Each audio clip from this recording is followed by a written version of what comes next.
6 weeks out of the marathon race day, I normally do this series of workouts. I really do these workouts because these workouts are very, very important before the race day.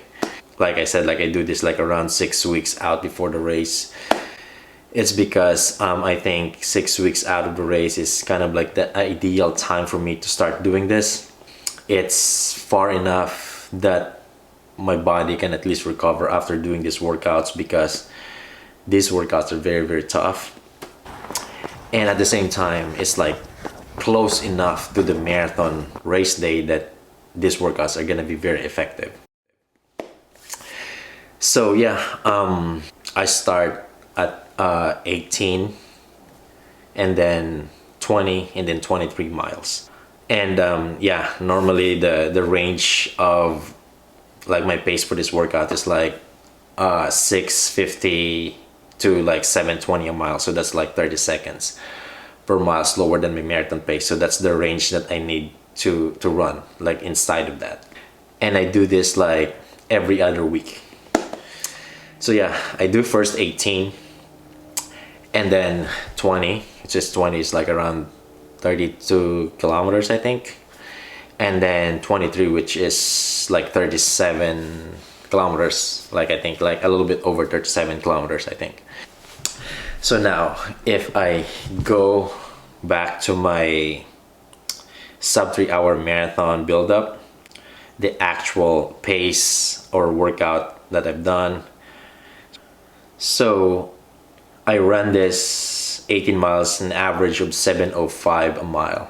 And yeah, if you convert that in kilometers, that's like 424 per K. And then the following week, I did the 20 miles.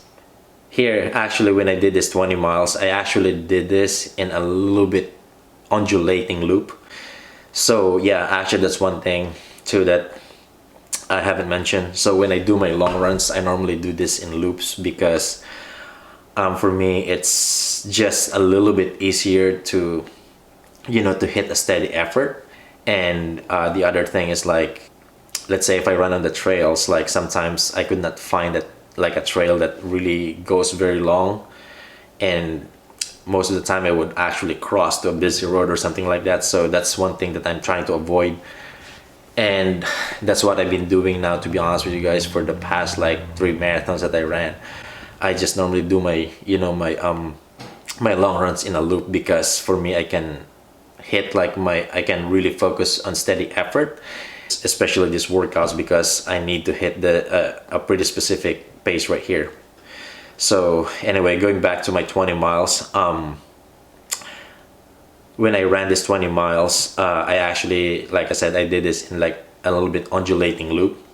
Normally I don't really expect to run a fast like pace right here. At least if I can just hit like the slower end of my pace, I would be very happy with that, because, you know, it's a very tough loop. Like going up and down is like really hard to hit a steady pace. But here I was actually like surprised that I was able to finish this 20 miles in like 7:10 a mile. So yeah, like I was not expecting to hit like that fast there. And like 7:10, that's like yeah, 427 per K.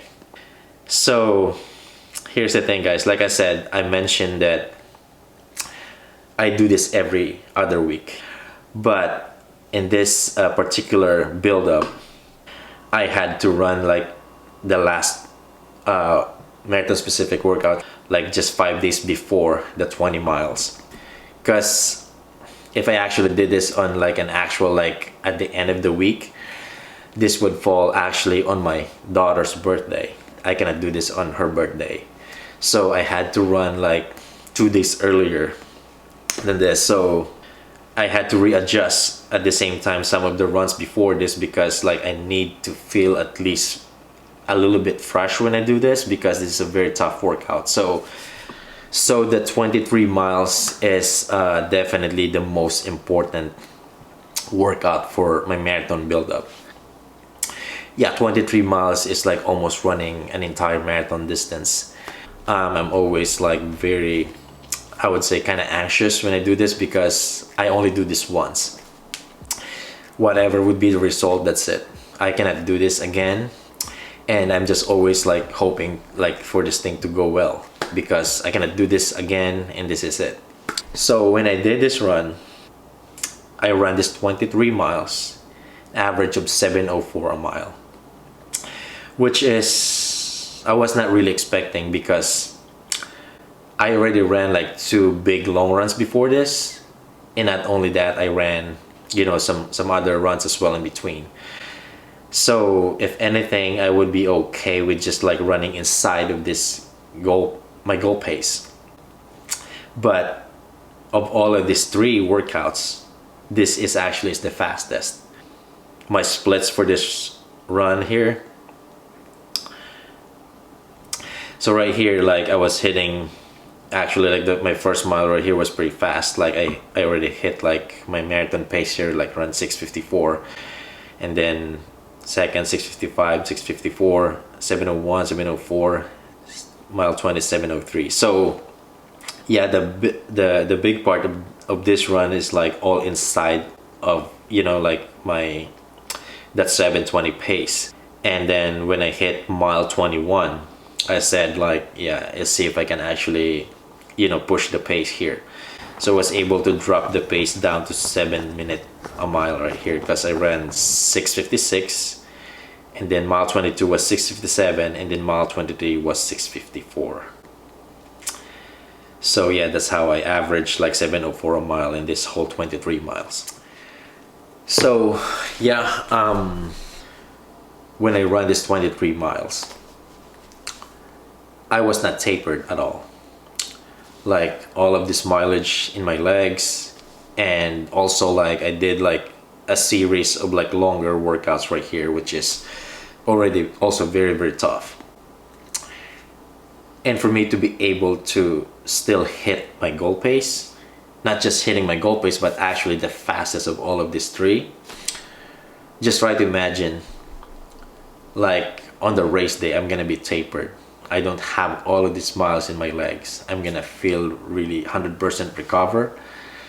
So that 7:04 a mile that I ran here, that was on tired legs.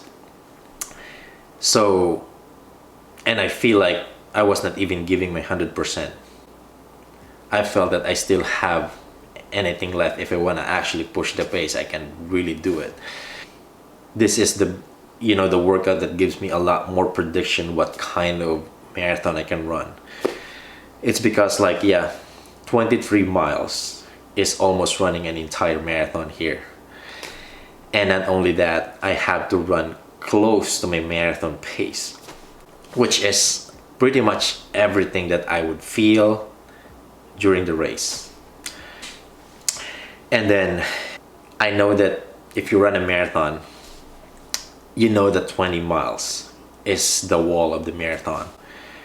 And that's the reason why I do 23, because I wanna cross that wall of the marathon and see what I can do. So yeah, if I just stop at 20, then I would not even know what would I feel after 20 miles. And especially if I have a marathon goal, I'm not gonna know if I can actually hold the pace or if I can push the pace beyond 20 miles. That's why I crossed the 20-mile mark. Like I said, that's the part of the marathon where we normally start to fail to hold the pace, because it's getting really, really tough beyond the 20-mile mark. So for me, this last 3 miles of this 23 miles is very important, and it gives me like that prediction if I can actually even hold the pace or run faster or not. Yeah, after this workout, I felt really like more than 90%, I would say, that I said like I can really run the sub 3 hour marathon. Yeah, for me to be able to run that based on how I feel and pretty much everything, when I run that 23 miles, I know that I can really hold the marathon pace. And yeah, well, actually after that 23 miles, I still do like my final big workout, which is like my 15 miler at marathon goal pace. And that's just pretty much just to seal my last workout, my last big workout before the race. But if like anything here, like all of these workouts, for me the most important workout is the 23 miles, because like I said, this is pretty much like running the entire marathon distance, and at the same time it's like close to my marathon effort. So this is all for today, guys. Thank you again so much for being here today. I'll see you guys in the next vlog.